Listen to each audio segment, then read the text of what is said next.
let's say that we don't want to sort by influence anymore. We don't want all of these 999s to be at the top. We just want it to be the way it was before.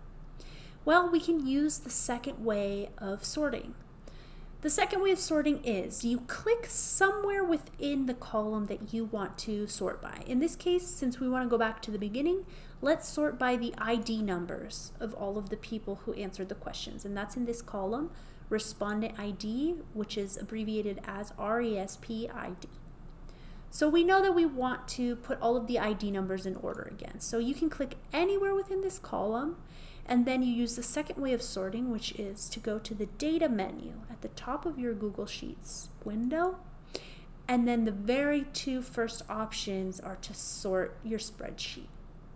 Because you have something selected in column A, it knows that you probably want to sort by column A, and it gives you the option sort your entire spreadsheet by column A from A to Z, or sort your entire spreadsheet from Z to A. In this case, we want to do the ascending order, so the smallest ID numbers at the top. So we can go ahead and click on this first option here. And now our data looks the way it did at the beginning when we first opened it, with all of the ID numbers in order.